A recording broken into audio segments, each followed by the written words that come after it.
आदरणीय श्रद्धेय बाबाजींचं आगमन झालेलं आहे। दंडवत प्रणाम करायचा आहे।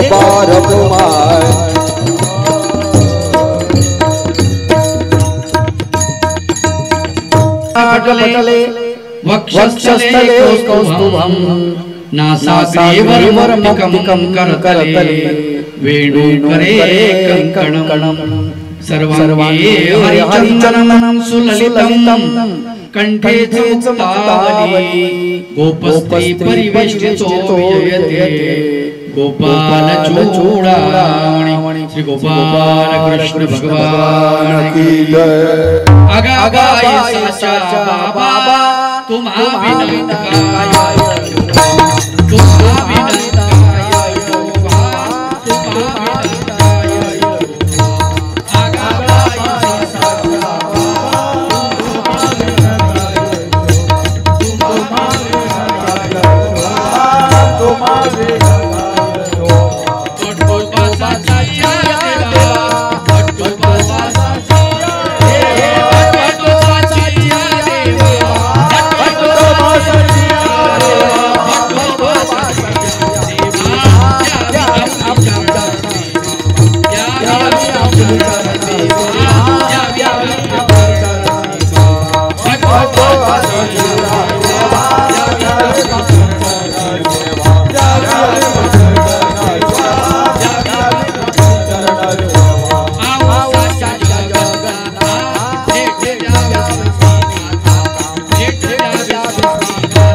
तुझा विनवा उपहाराचा तुझा विनवा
दुसरे नमन चारी वस्तू तिसरे नमन चौदानी असे 28 भक्तासी प्रणिपात उपहारासाठी तुझ विनवणी देवा चक्रपाणी करीतसे विदुराच्या घरी आला तैसे यावे भोजन करावे अनाथाची देवा न करी मी सुदामाचा हेवा करी आरोगावा भाव माझा विदुराच्या घरी आला तैसे यावे भोजन करावे अनाथाचे भिका म्हणे माझी तोकडी ही जोळी पाहे वनमाळे सदय तू विदुराच्या घरी आला तैसे यावे भोजन करावे अनाथाचे गोपाला गोपाला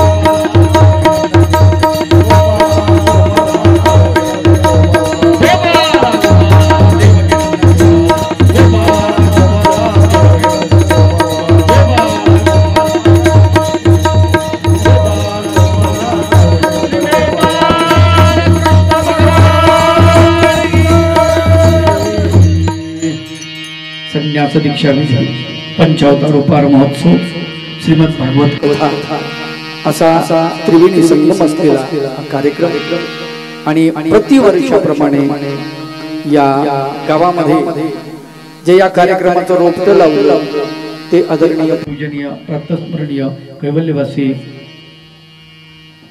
या गावचे सुपुत्र दिवाकर बाबाजी आणि त्यांच्या खांद्याला खांदा देऊन बाबांनी या गावामध्ये सुंदर अशा प्रकारचं या कार्यक्रमाचं आयोजन केलं आणि आताही सुरुवात आहे चालूच आहे ते बंद झालं नाही कोरोनाच्या काळामध्ये सुद्धा थोड्या कमी प्रमाणामध्ये काम होत नाही पण कार्यक्रम झाला असे श्रीरामपूर आश्रमाचे संचालक आदरणीय पूजनीय प्रातस्मरणीय कैवल्यवासी श्रीरामपूरचे मोठे बाबा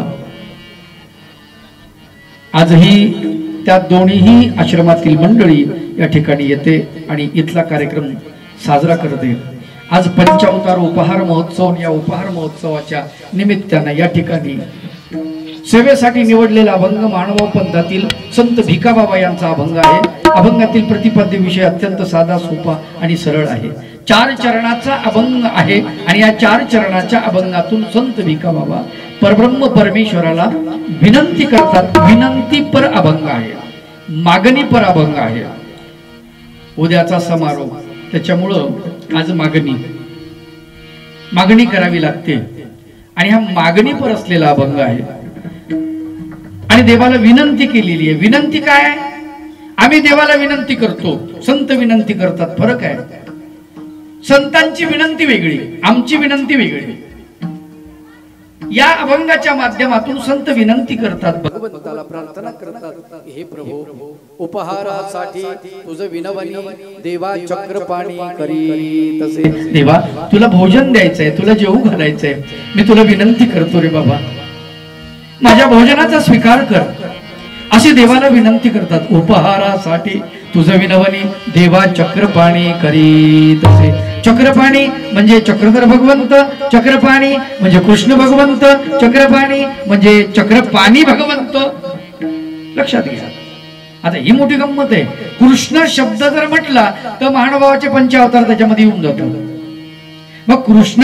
भगवंताची लीळा म्हणजे कृष्ण भगवंताचीच आहे असं नाही ती दत्त भगवंताची आहे ती चक्रपाणी भगवंताची आहे ती गोविंद बाबाची आहे आणि ती चक्रधर भगवंतीची आहे 5 अवताराची आहे कारण 5 अवताराला पंचकृष्ण असं म्हणतात आलं का लक्षात का तर कृष धातू ज्ञानाशी वाचक म्हणून माणसाच्या मनाची मशागत करतो आणि त्याच्यावर मोक्ष बीजाचं पेरणी करतो जो भगवंत त्याला कृष्ण म्हणायला अजिबात अडचण नाही त्याला कृष्ण म्हणावं म्हणून मानवा पंथाचे 5 अवतार कृष्ण आहेत बरं हा झाला एक अर्थ मानवा पंथाचे 5 अवतार दत्त आहेत ते म्हणतात ही काय भानगड आहे दत्त म्हणजे दातृत्व दान करणारा देणारा दत्त शब्दाचा अर्थच तो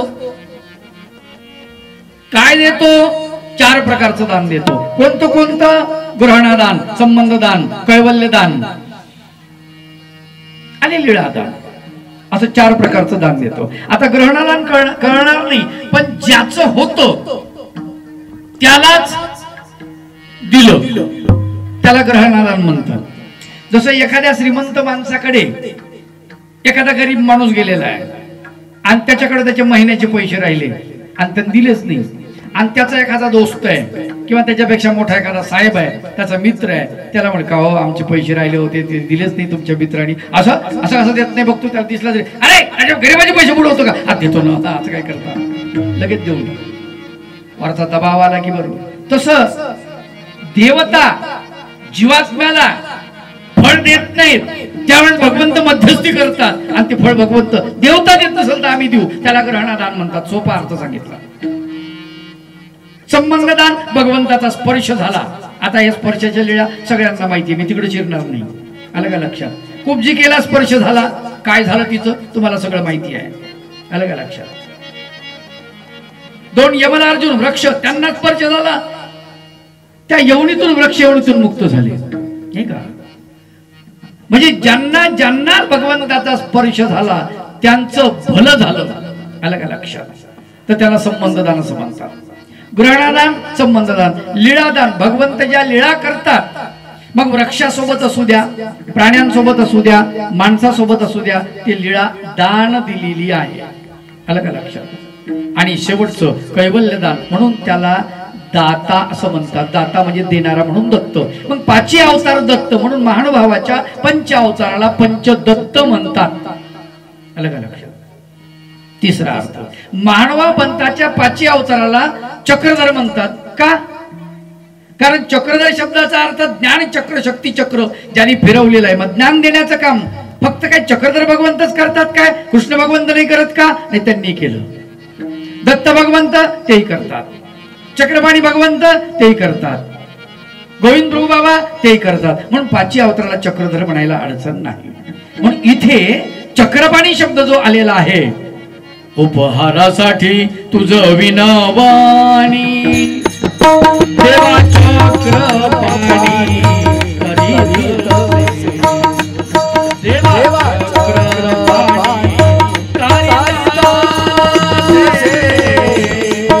देवा चक्रपाणी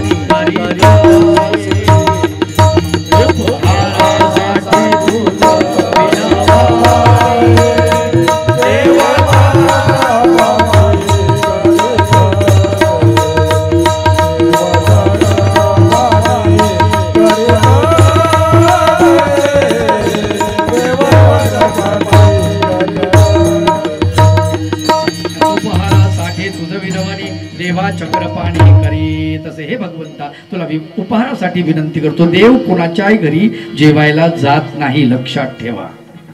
परमेश्वर आपल्या घरी जेवायला यायचं असेल तर त्यासाठी काय करावं लागतं? त्यासाठी तितकी लहळता, तितकं प्रेम, तितकं समर्पण असावं लागतं. आपल्याकडे ते जर नसन तर मग परमेश्वर आपल्याकडे येत नाही. आलं का लक्षात? किरण काय खळाची प्रभू विदुराच्या बक्षितोची कन्या, आवडतीच्या सुपाऱ्या रोट्या बरड्या नव्या जुन्याची कन्या. दुर्योधनाच्या घरी गेलेले भगवंत. खळ म्हणजे दुष्ट.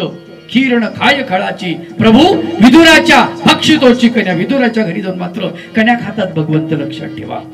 काय कमाल झाली. कन्या भेटल्या नाही द्वारकेमध्ये. डखाळला काय देव. कमाल आहे नाही. प्रसंग जर बघितला तर परब्रह्म परमेश्वर शिष्टाई करण्यासाठी जेव्हा त्या राजवाड्यामध्ये जातात हस्तिनापूरला आणि शिष्टाई फसते. खूप कौशल्यतेनं भगवंताने शिष्टाई केलेली आहे. परवा दिवशी बाबांनी उदाहरण दिलं आणि बाबा म्हणाले की कृष्ण भगवंत निर्भीडपणे बोलत होते आणि त्यांचं वक्तव्य फार जबरदस्त होतं. त्या वक्तव्याचा नमुना मी तुम्हाला सांगतो, तुमच्या लक्षात येईल. पण तो हिंदीमध्ये आहे बरं का. दिनकर रामधारी नावाचे कवी उत्तर भारतामध्ये होऊन गेले आणि या कवीने वर्णन केलेलं आहे.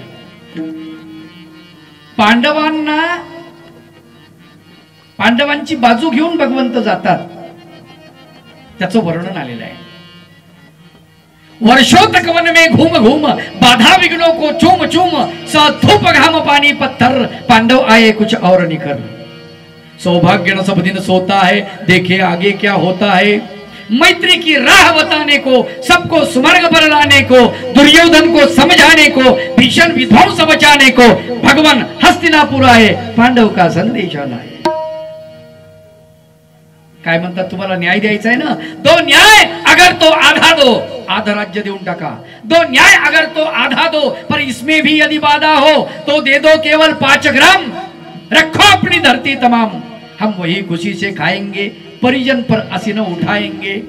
दुर्योधन वह भी दे न सका, आशीष समाज के ले न सका, उल्टा हरि को बांधने चला, जो था असत्य साधनी चला.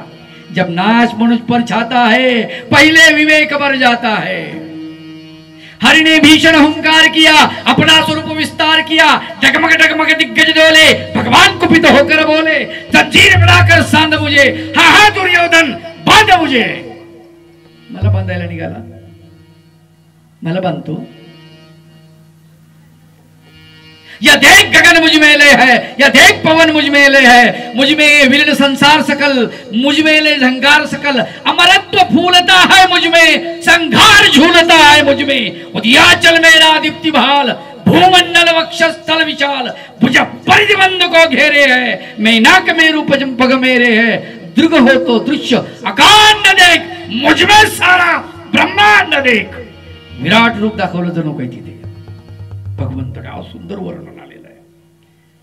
काय बांधतोय नाही, यदि मुझे बांधने चाहे मन तो पहिले बांध अनंत गगन.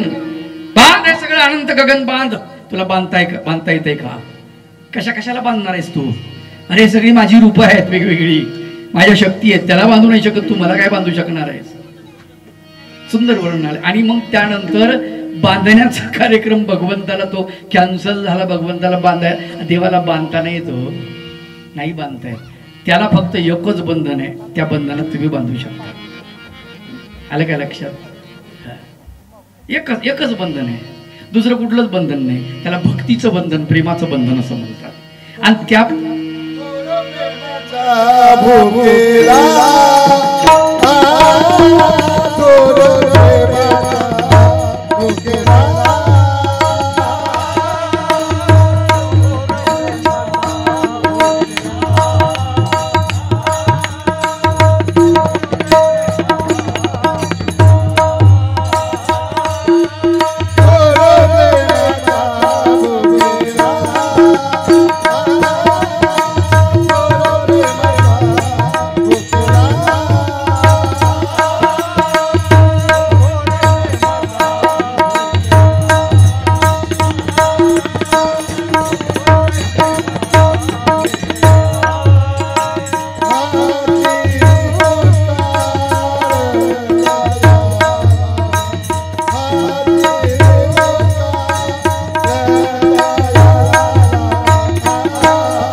कशाचीच भूक लागत नाही असा तो भगवंत. त्याला बांधता येईल तर प्रेमाच्या बंधनामध्ये तो बांधू शकला जाते. यशोदा मातेनं त्याला बांधायला सुरुवात केली. जेव्हा यशोदा माता दाव्यानं बांधतं दावं पुन्हा कमी पडतं, पुन्हा दुसरं जोडते, पुन्हा कमी पडतं, पुन्हा दुसरं जोडते, पुन्हा कमी पडतं, आणि शेवटी वैदा कन्हैया काय रे, का बांधू देत नाही मला? आई मला बांधल्यानंतर तुला बरं वाटतंय ना, मग हरकत नाही. मग भगवंतानं आपली माया बंद करून टाकली, ते विज्ञान सामर्थ्य बंद केलं, लगेच बांधून टाकलं. कमाल आहे, प्रेम आहे तेव्हा बांधता येतं. तसं प्रेम असेल त्याच्याच घरी तो भगवंत जातो. आलं का लक्षात? कोणाच्याही घरी जात नाही, कोणाच्याही घरी जात नाही. तो किती प्रयत्न करा, किती यत्न करा, जात नाही. अहो साधू संत येत नाही तर तुमच्या घरी, भाग्य असेल तर, नाही तर नाही. तुमचं भाग्य जर उदय आला तर धुंडाळत तुमच्या घरी येतात. संत चरण राग लागतात, संत चरण राग लागतात.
बंधनामध्येच तो अटकू शकतो, कुठल्याच बंधनानं त्याला बांधता येत नाही. आलं का लक्षात? परब्रह्म परमेश्वर भगवान गोपाल कृष्ण बांधायला लागले भगवंताला, भगवंत कधी निघून गेले बाहेर कळलंच नाही दुर्योधनाला. आणि मग चाललं, अरे बांधा, इकडून बांधा, तिकडून बांधा, असं करता करता बाहेरून भीष्माचारी आले. काय करता पोरो? म्हणले कृष्णाला बांधतो. याच्यामुळे सगळं घडलं. अरे म्हणले बाहेर सोडून आलो आम्ही त्यांना काय बांधू शकता? बघतात कोणाला बांधायला लागले तर दुःशासनाला धरलंय आणि त्यालाच बांधायले. आणि दुःशासन म्हणतो मी आरडायलो केव्हापासून, अरे मी दुःशासन आहे, मला बांधू नका, मला बांधू नका, तरी म्हणजे ऐकत नाही कोणी. मग आता एवढं झाल्यावर गप बसायला पाहिजे की नाही? पण दुर्योधनासारखा बेशरम माणूस नाही. आलं का लक्षात? पुन्हा भगवंताकडे गेला. भगवंत दिसले जाताना रस्त्यानं बाहेर, त्याच्या राजवाड्यातून गेला. भगवंता म्हणे काय रे? म्हणे घरी जेवायला चला. आता विचार करा, ज्याला बांधायला लागले त्याला घरी जेवायला चला, येईन का? अवघड आहे नाही? कसं यावं त्यानं? देव म्हणले अरे तुझ्या घरी आलो असतो, पण तू आता काय सांगू म्हणे तुला. नाही माझ्यासाठी येऊ नको, मी ये असंही म्हणत नाही. काय गंमत आहे बरं का, मी ये असंही म्हणत नाही. मग कोणासाठी येऊ? म्हणे भानुमतीसाठी, माझी पत्नी, ती तुझी भक्त आहे आणि तिनं बोलवलेलं आहे. खूप स्वयंपाक केला म्हणे चांगला, तिने खूप दिवसापासून तयारी करत आहे. भगवंत गेल्यानंतर सिंहासन टाकलेलं भगवंताला, त्या आसनावरचं जे पटकर होतं ते भगवंतानं आपल्या श्रीचरणाला उचकटलं. खाली पाहिलं तर खाली शस्त्र, म्हणजे त्याच्यावर भगवंत बसले की भगवंत खाली डायरेक्ट जावेत आणि शस्त्र भगवंताच्या अंगात घुसावेत अशी तयारी त्यानं केलेली.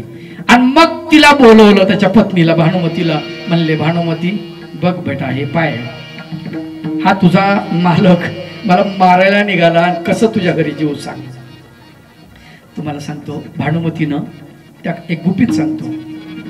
भानुमती त्या दिवशी एवढी चिडली. भानुमती म्हणते मला जर माझ्या धर्मानं परवानगी दिली असती तर मी काय केलं असतं. म्हणे मला जर धर्मानं परवानगी दिली असती तर मी तुझं मुंडकं उडवलं असतं. पण काय करू, माझा पतिव्रता धर्म मला ती परवानगी देत नाही परवानगी देत. कुठल्या जन्माचं पातक म्हणून मी माझ्या पदरामध्ये हा पडलाय, माझ्या कपाळावरती तू आलास, असं ती म्हणते. भानुमतीची गंमत तुम्हाला सांगतो. भानुमती फार ताकदवान होती बरं. दुर्योधन घाबरायचा. भानुमतीचा संसार कसा झाला दुर्योधनाचा माहितीये? दररोज भानुमती कुस्ती खेळायची. काय? दररोज संध्याकाळी कुस्ती व्हायची. भानुमती उचलून आपटायची दुर्योधनाला दररोज रात्री. सोपं काम नव्हतं. ही गंमत कोणालाच माहित नव्हती, फक्त भगवंताला माहित होती. आणि भगवंताला माहित होती इकडे चिडवायचा दुर्योधन, चिडवायचा कुणाला? भीमाला. का रे तुमचे दिवस कसे वाटलेले आहेत? 5 जण. याला राग यायचा भीमाला, असं कसं बोलतात? अरे त्याची भाऊजाई आहे, गमतीनं असं बोलू नये माणसाने. भगवंताला ते कळलं. भगवंत म्हणले भीमा उदास चेहरा का? म्हणले दुर्योधन मला असं म्हणतो. भगवंत म्हणतात त्याला विचार, संध्याकाळी तुझा संसार बरा चालतो का रात्री, का तुला पटकी खावं लागते? एवढंच म्हण. एक दिवशी तसंच म्हणलं त्यांनी. मला चाचरलं ना, अरे बाप याला माहित झालं, अवघड आहे. आणि मग भगवंत दुर्योधनाकडे न जाता ते दुर्योधनाचा उपहार टाकून देतात, वेगवेगळे पदार्थ चांगले चांगले, आणि विदुराच्या घराकडे जातात. संत वर्णन करतात अभंगाच्या 2ऱ्या चरणात. विदुराच्या घरी आला तैसे यावे, विदुराच्या घरी आला तैसे यावे, विदुराच्या घरी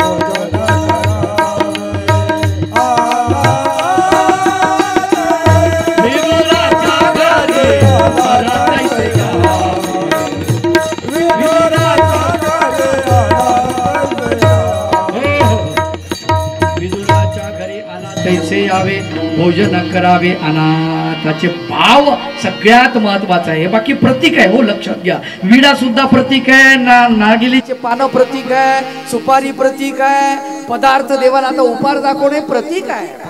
आलं का लक्षात? देवानं जर खाल्लं असतं इमानदारीनं, तुम्हाला सांगतो खरंच देवाला दाखवलं असतं का? देवाला म्हणलं असतं देवा भगवंता केवढा दुष्काळ चालू आहे तुम्ही खाता? अवघडच काम आहे. आम्हाला कमाई करताना किती अवघड होते नाही.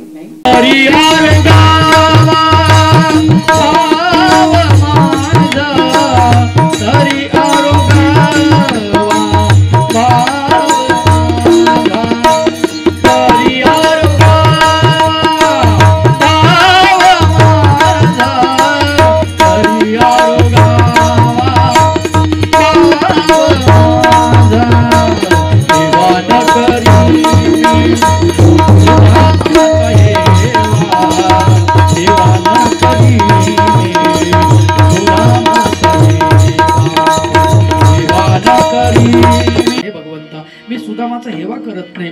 सुदामाचे पोहे तुम्ही स्वीकारलेत, त्याचा हेवा नाही करणार, परंतु माझा भाव जो आहे ना त्याची आरोगण तुम्ही करा, ते स्वीकार करा.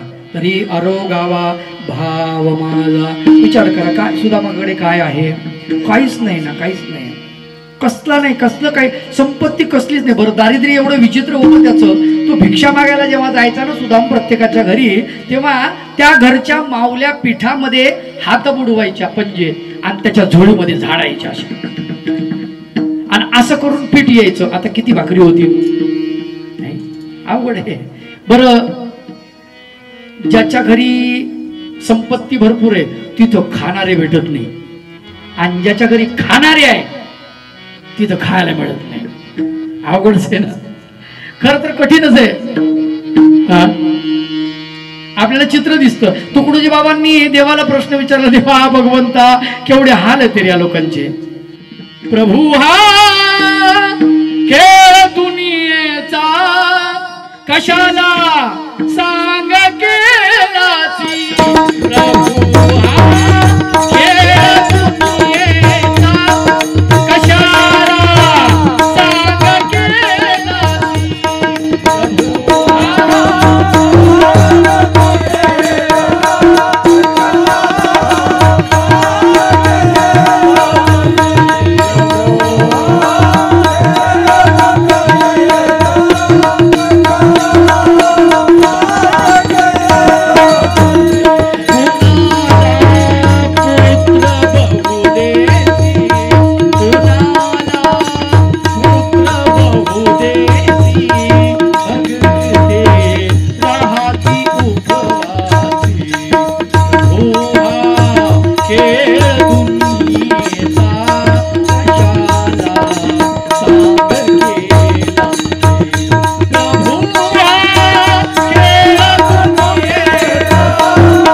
दारिद्र्य आहे त्याच्याकडे, 18 विश्व दारिद्र्य, गाठी गाठी गाठी गाठी गाठी गाठी बांधलेल्या.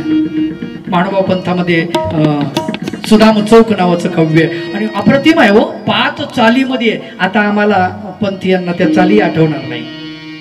काल यवन राजामध्ये कपिला नाम नगरी असुनी, कपिला नाम नगरी असुनी, तेथे वस्तीत सुदाम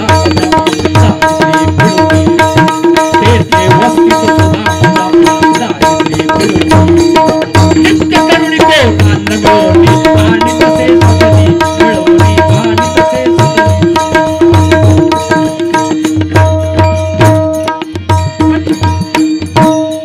दररोज भिक्षा मागून आणतो, पण काय वस्त्र न धडतनु लपवायासी, ग्रंथी पडल्या स्त्री वसनासी, मुले दिसती के वळवनवासी, अवलोकन तो झुरे मानसी.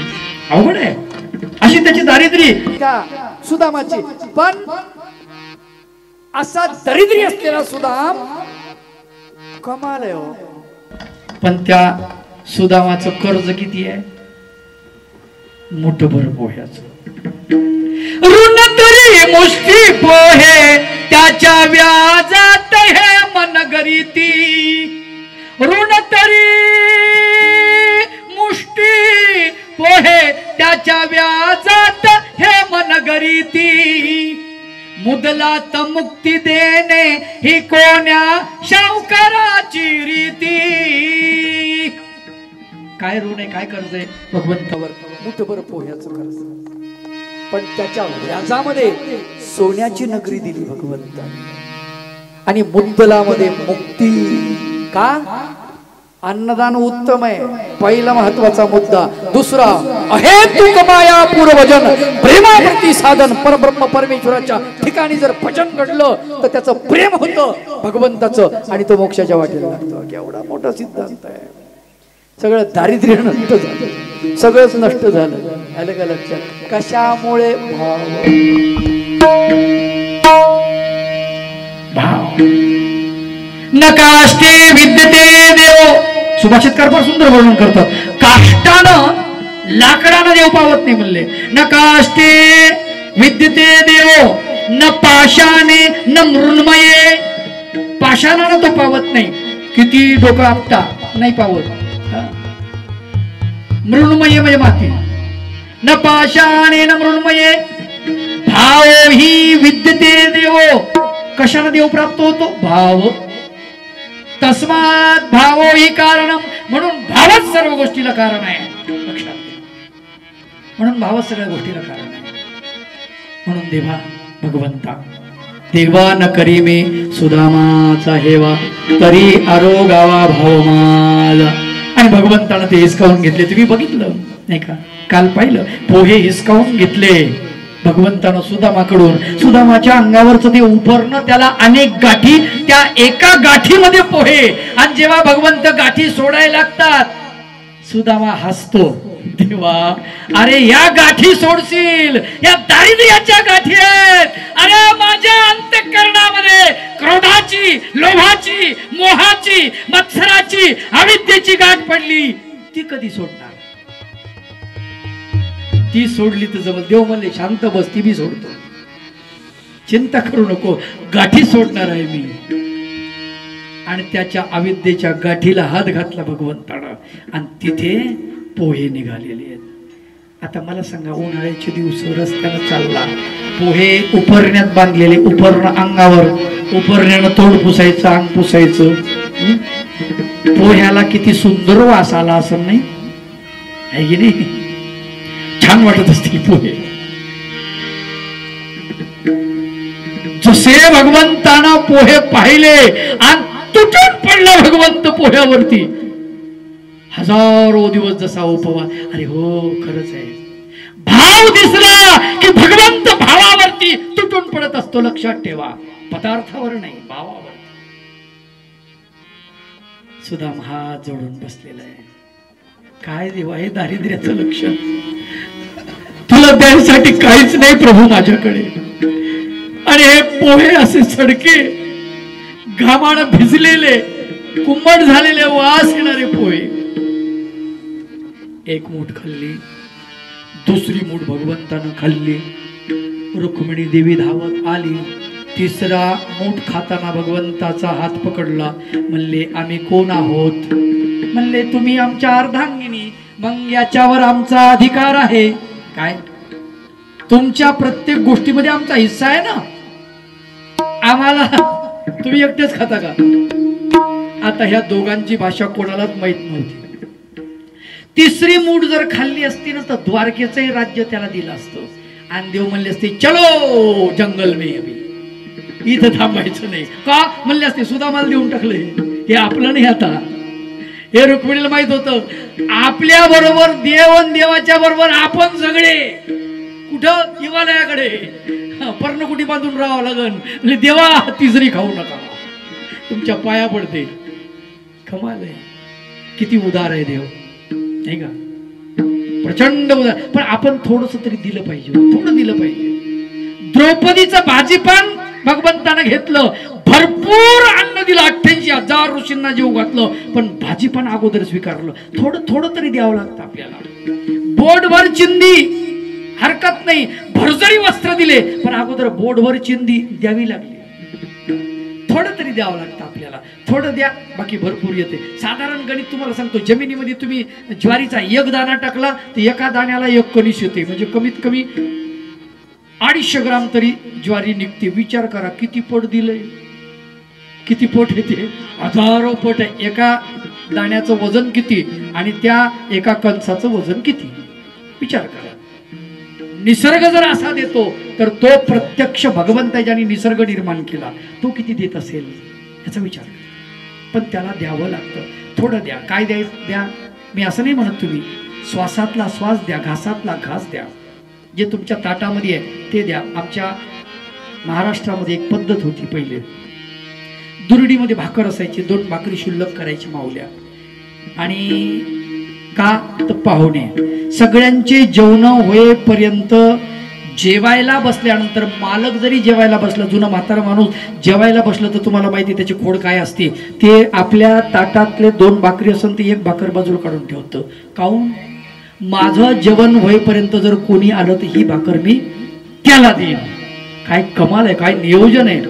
हा, आम्ही नियोजनच नाही करत, विसरलो आम्ही सगळं, विसरलो. अतिथी देवो असं म्हणणारा हा भारत. आज देव सोडून द्या, अतिथीला माणूस म्हणून म्हणायला तयार नाही राहिला. ही संस्कृती आमची बुडत चालली. देवाला आपल्याला जो उपहार दाखवायचा आहे तो उपहार आपल्या भावाचा समर्पित करायचा. देवा न करी मी सुदामाचा हेवा, तरी आरोगावा भाव माझा. हे भगवंता, पण मी जे आणलेलं आहे ना, माझी झोळी जी आहे ही तोकडी आहे, याच्यात काही नाही देवा. भिका म्हणे माझी तोकडी ही झोळी, भिका म्हणे माझी तोकडी ही झोळी, भिका म्हणे माझी तोकडी ही झोळी, भिका म्हणे माझी तोकडी ही झोळी. आहे वनमाळी सदया सदया तू सदया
भोजन करावे भोजन करावे भोजन करावे अनाथाचे भोजन करावे अनाथाचे भोजन करावे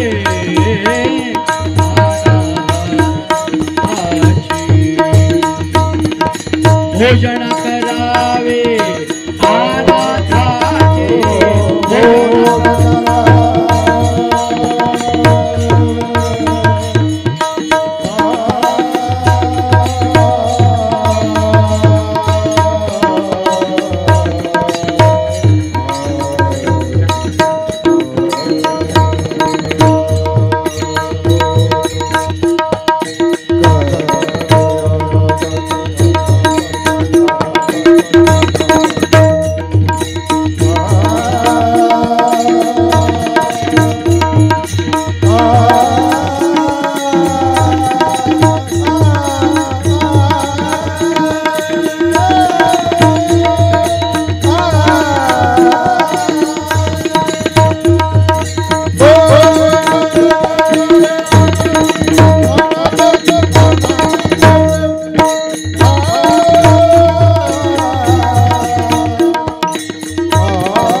सदयतो. संत भिका बाबा असं म्हणतात की माझी झोळी जी आहे ही तोकडी आहे. तोकडी म्हणजे छोटी लहान, ज्याच्यात फार कमी पदार्थ आहेत. भिका म्हणे माझी तोकडी ही झोळी पाहे वनमाळे सदयतो. हे भगवंता तू या झोळीकडे बघ, तुझा दृष्टिक्षेप तुझी कृपा दृष्टी या झोळीकडे असू दे देवा. तू पाहिल्यानंतर काय होणार? गंमत आहे मोठी. मगाच्याच कवितेतलं वर्णन तुम्हाला सांगतो. मै जबी मुदता उलो छा जाता चारो और मरण. भगवान गोपाल कृष्णाचं मंतव्य त्याच्यामध्ये व्यक्त केलेलं आहे. मी जिकडे बघीन ना, मी जर डोळे बंद केले सगळीकडे मरणच मरण होणार आहे. आणि मी जेव्हा डोळे उघडले तेव्हा सगळीकडे सगळीकडे सृष्टी फुलणार आहे. कृपा दृष्टी आहे भगवंताची. म्हणून संत भिका बाबा असं म्हणतात, देवा भगवंता पाहे वनमाळे सदयतो. तू सदय आहेस देवा. तुझी कृपा दृष्टी याच्यावर पडली म्हणजे माझं झालं. माझं भाग ही माझी झोळी आहे, देह नावाची झोळी आहे. आणि या देह नावाच्या झोळीमध्ये असलेले जे पदार्थ आहेत ना देवा, या पदार्थाकडे तुझी कृपा दृष्टी असू दे. तुझ्या कृपा दृष्टीने हे पदार्थ परम पावन पुनीत होऊ दे. माझ्यात विकार असेल, वासना असेल तर त्या वासनेचा बदल उपासनेमध्ये होऊ दे. आणि भगवंताच्या स्पर्शाने, भगवंताच्या नजरेने तुम्हाला सांगतो पदार्थामध्ये बदल होऊन जातो. कालच्या दुपारच्या प्रवचनात मी सांगितलं की जेव्हा नारळ मंदिराकडे येतं तेव्हा दुकानात नारळ असतं. दुकानाकडून मंदिराकडे जात असताना त्याचा प्रवास नारळ म्हणून आहे. पण मंदिरात गेल्यानंतर आता ते जेव्हा नारळ वाहणाऱ्या यजमानाच्या पदरात पडतं, आता ते नारळ राहत नाही, आता तो प्रसाद असतो. दुकानातून तुम्ही पेढा आणला, तो पेढा आहे. पण जेव्हा तुम्ही अर्पण केला ना, आता तुम्हाला पुजारी बोवाने देऊन टाकला किंवा एखादी साधू तपस्वीने त्यांनी दिला तुम्हाला, आता तो पेढा नाही, आता तो प्रसाद आहे. पाणी तुम्ही आणलं, घरून आणलं, कुठून आणलं असेल, ठीक आहे, ते कुठल्या नदीचं असेल, काय असेल ते असेल, परंतु इथे आल्यानंतर येईपर्यंत पाणी आहे. इथे येईपर्यंत, इथे आल्यानंतर देवाच्या चरणावरती पडलं, अभिषेक झाला, आता ते पाणी तीर्थ बनलेलं आहे. लक्षात ठेवा. असंच आहे. म्हणून म्हणतात की माझ्या या देहरूपी झोळीकडे हे भगवंता कृपा लोचन तुझे वळू दे आणि कृपादृष्टी करून माझ्या या देहरूपी झोळीला पवित्र करून टाक भगवंता. भिका म्हणे माझी तोकडी ही झोळी, पाहे वनमाळे सदयतो. धावत्या वेगामध्ये अभंगाचा भावार्थ पूर्ण केला. मायबाप हो, मला माहिती अजून अर्धा तास तरी तुम्ही उठत नाही, पण वेळ झाला. साधू संतांचं भोजन राहिले आणि वरून राजा वरून येण्याच्या तयारीत आहे आणि त्याला आपण अडवून धरू शकत नाही. पण आपलं सगळ्यांचं भोजन होईपर्यंत मात्र तो येणार नाही, हे पक्क आहे. अगदी 100%. फक्त एकदा जयकारा करा पाची अवताराचा. श्री गोपाल कृष्ण भगवान की जय, श्री दत्तात्रेय भगवान की जय, श्री चक्रपाणी भगवान की जय, गोविंद प्रभु भगवान की जय, सर्वज्ञ श्री चक्रधर स्वामी की जय. पंचे अवतार तुम्ही आरोगणेला. उभा राहा. विजय करावे नम सदनाला, विजय करावे नम सदनाला. मी दिन दुर्बल दास तुम,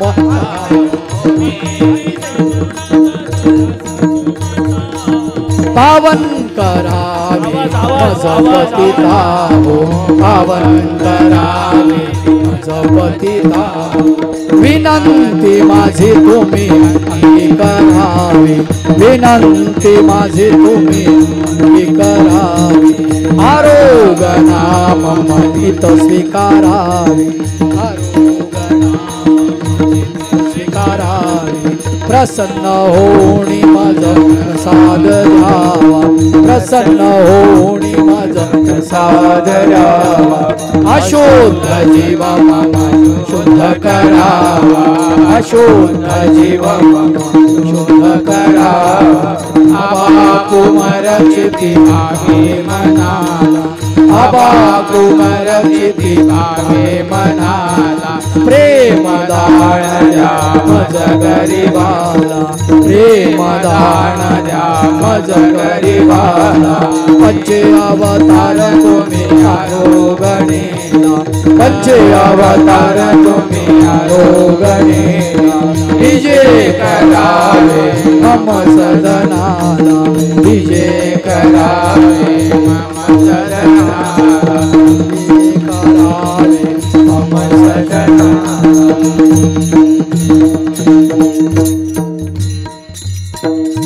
तुझे लागले ध्यान करोणी स्थिर माना, हृदयी साठविले परमानंद रूपा. चक्रधर स्वरूपा आरती ब्रह्मरूपा, आनंद स्वरूपा आरती ब्रह्मरूपा. ज्ञान प्रेमासी निधने जीवासी उतरिले, कैवल्य सुख दिधने येथेच केली कृपा. चक्रधर स्वरूपा आरती ब्रह्मरूपा, आनंद स्वरूपा आरती ब्रह्मरूपा. देवाधिकासी न करे माया देधाती डोळे, तेथे मानव भोळे भावी पररूपा. चक्रधर स्वरूपा आरती ब्रह्मरूपा, आनंद स्वरूपा आरती ब्रह्मरूपा. नागदेवा स्थापोनी हरि रूपा समान, प्रगटे ब्रह्मज्ञान जग जठी अम्बा. चक्रधर स्वरूपा आरती ब्रह्मरूपा, आनंद स्वरूपा आरती ब्रह्मरूपा. दास चरणी लोळे ठेवोनी निज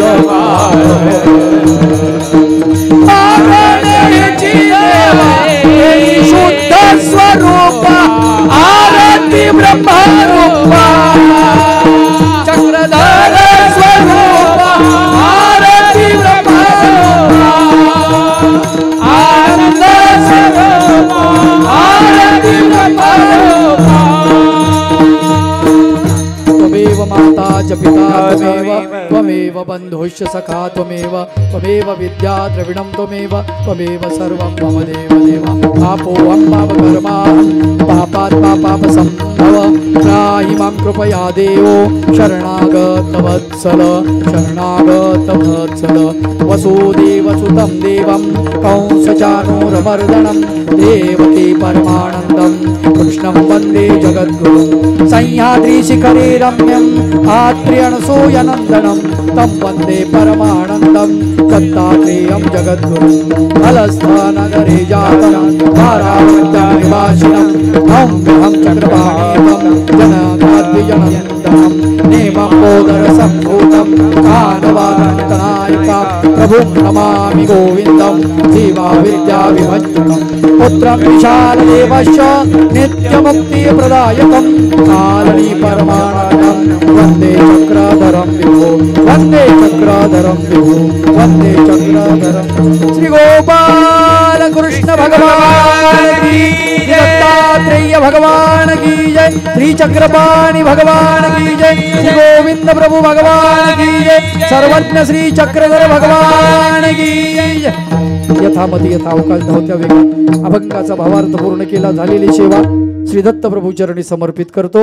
आमचे द्वय मृदंगाचार्य पेटी मास्तर तबला वादक संपूर्ण जी टाळकरी आणि गायक मंडळी या सांप्रदायिक मंडळीचे मनपूर्वक आभार मानतो आणि बाबांनी मला येथे सेवा निर्माण करून दिली बाबांचे मनपूर्वक आभार मानतो। झालेली सेवा भगवंत चरणी समर्पित करून सर्वांच्या चरणी दंडवत प्रणाम करतो। एकदा भगवंताचा जयकार करा। श्री गोपाल कृष्ण भगवान की जय। गावात ऐकू गेलं पाहिजे ना। श्री दत्तात्रेय महाराज की जय। श्री चक्रपाणि भगवान की जय। श्री गोविंद प्रभु भगवान की जय। सर्वज्ञ श्री चक्रधर भगवान की जय। दंडवत दंडवत दंडवत दंड। अतिशय सुंदर आणि मर्मपूर्ण कीर्तन इथे संपन्न झालेलं आहे।